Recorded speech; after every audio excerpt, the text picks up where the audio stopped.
যে তেজি তেহরানকে বাগে আনতে যুক্তরাষ্ট্র বছরের পর বছর ধরে নানা ফন্দিফিকির করে আসছে, সেই জেদি তেহরানের কাছে এবার রীতিমতো ঘোল খেয়েছে ট্রাম্প প্রশাসন। তলে তলে এবার পাকিস্তানকে ব্যবহার করে এতটা নিখুঁত ফাঁদ পাতা হয়েছিল, দাদা ট্রাম্প ভেবেছিলেন ইসলামাবাদের মাটিতে বসিয়ে নাছোড়বান্দা ইরানকে বুঝিয়ে শর্তের বেড়াজালে আটকে ফেলবেন। কিন্তু ছকে ফেলা তো দূরের কথা, উল্টো তেহরানের দাঁত ভাঙ্গা জবাবে পেন্টাগনের কর্তাদের এখন দুচোখ অন্ধকার দেখার দশা।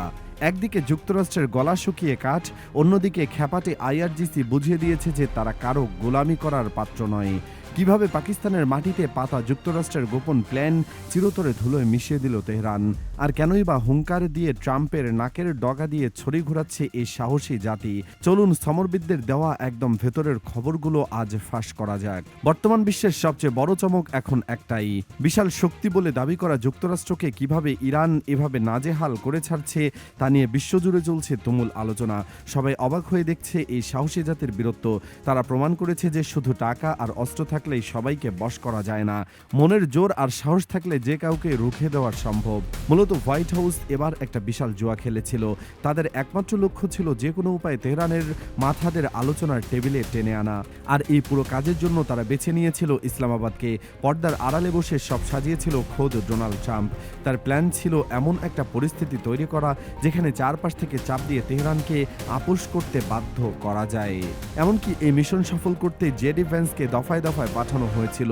শুধু তাই নয়, পেন্টাগন থেকে পাকিস্তানের শীর্ষ কর্তাদের কাছে বারবার গোপন বার্তা যাচ্ছিল। সেনাপ্রধান আসিম মুনিরকে দিয়ে সর্বোচ্চ লেভেলের চেষ্টা চালানো হয়েছিল যেন তেহরানের প্রতিনিধিরা অন্তত একবার বৈঠকে বসেন।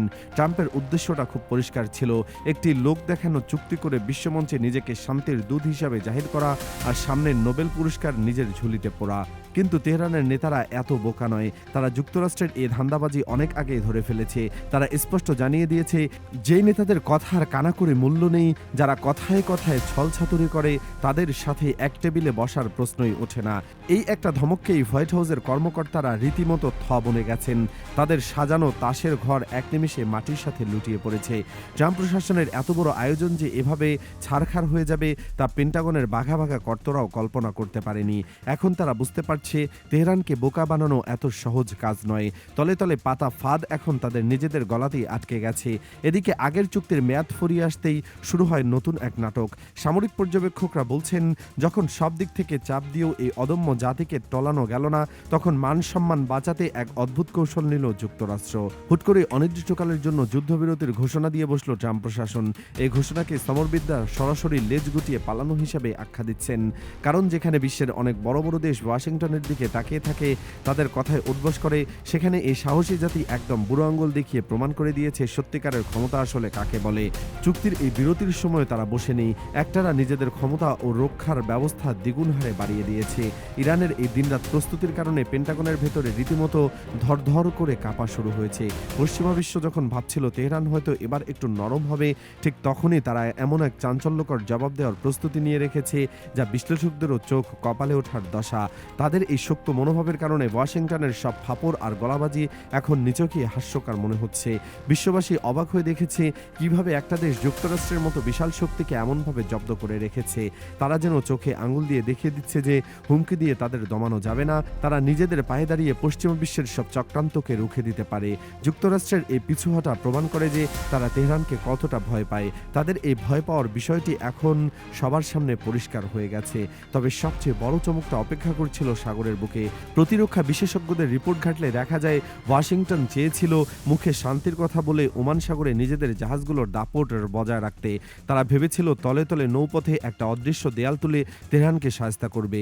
কিন্তু ইরানের চালাক নেতাদের চোখকে ধুলে দেওয়া এত সহজ নয়। তারা ওয়াশিংটনের এই দুমুখ কৌশল ধরে ফেলেছে মুহূর্তের মধ্যে। উল্টো তেহরানের পক্ষ থেকে এমন এক চরম বার্তা দেওয়া হয়েছে যা শুনে যুক্তরাষ্ট্রের যুদ্ধজাহাজের দায়িত্বপ্রাপ্ত কর্তাদের ঘুম হারাম হয়ে গেছে। তারা সাফ জানিয়ে দিয়েছে, একদিকে শান্তির কথা বলা আর অন্যদিকে নৌপথে বাধা দেওয়া, এই দুটো জিনিস একসাথে চলতে পারে না। যদি এখনই এই বাধা সরিয়ে দেওয়া না হয়, তবে হরমুজ প্রণালী এমনভাবে আটকে দেওয়া হবে যে পশ্চিমাদের ব্যবসার পথ পুরোপুরি ধসে পড়বে। দরকার হলে নিজেদের সর্বোচ্চ শক্তি প্রয়োগ করে এই বাধা চুরমার করে দেওয়ার যে প্রকাশ্য হুঙ্কার তেহরান দিয়েছে, তাতে পেন্টাগনের কর্তাদের আক্কেল সেলামি দেওয়ার জোগাড়।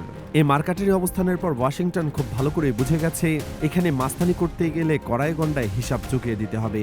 অর্থাৎ কোনো ধরনের ছাড় দেওয়ার মুডে তেহরান এখন আর নেই। তারা বুঝিয়ে দিয়েছে যে সাগরের বুকেও তারা কাউকে ভয় পায় না।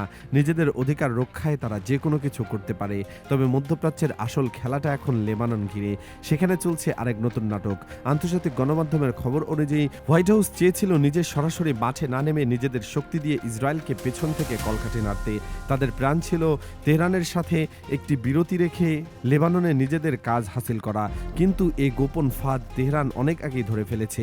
ইরানের শীর্ষকর্তারা একদম পরিষ্কার করে রেড লাইন টেনে দিয়েছে। তাদের পলিসি হলো, যদি শান্তি থাকে তবে পুরো অঞ্চলেই থাকবে, আর যদি না হয় তবে কাউকে শান্তিতে থাকতে দেওয়া হবে না। কোনো ভাড়াটে দিয়ে পেছনে লড়াই খেলে পার পাওয়ার দিন শেষ। এই অঞ্চলে কাউকে একতরফাভাবে ছড়ি ঘোরাতে দেওয়া হবে না। তেহরানের এই কড়া অবস্থানের কারণে ওয়াশিংটনের সঙ্গী ইসরায়েল এখন চরম বিপদে পড়েছে। তারা বুঝতে পারছে না সামনের দিকে এগুলো কি ভয়ঙ্কর পরিণতি অপেক্ষা করছে। কারণ তেহরান যদি একবার খেপে যায় তবে পুরো অঞ্চলের হিসাব নিকাশ পাল্টে যাবে। পেছনের দরজা দিয়ে এসে ফায়দা লোটার যে স্বপ্ন যুক্তরাষ্ট্র দেখেছিল তা তেহরানের এই একটিমাত্র চালেই পুরোপুরি ভেস্তে গেছে। তারা এখন বুঝতে পেরেছে যে তেহরানের সাথে চালাকি করা মানে নিজেদের বিপদ ডেকে আনা। তেহরান তাদের সব পরিকল্পনা মাটিতে মিশিয়ে দিয়েছে। তারা এখন উপায় না পেয়ে শুধু দূর থেকে হুঙ্কার দিচ্ছে। এদিকে সরাসরি লড়াইয়ে সুবিধা করতে না পেরে যুক্তরাষ্ট্র এখন হাঁটছে ভিন্ন পথে।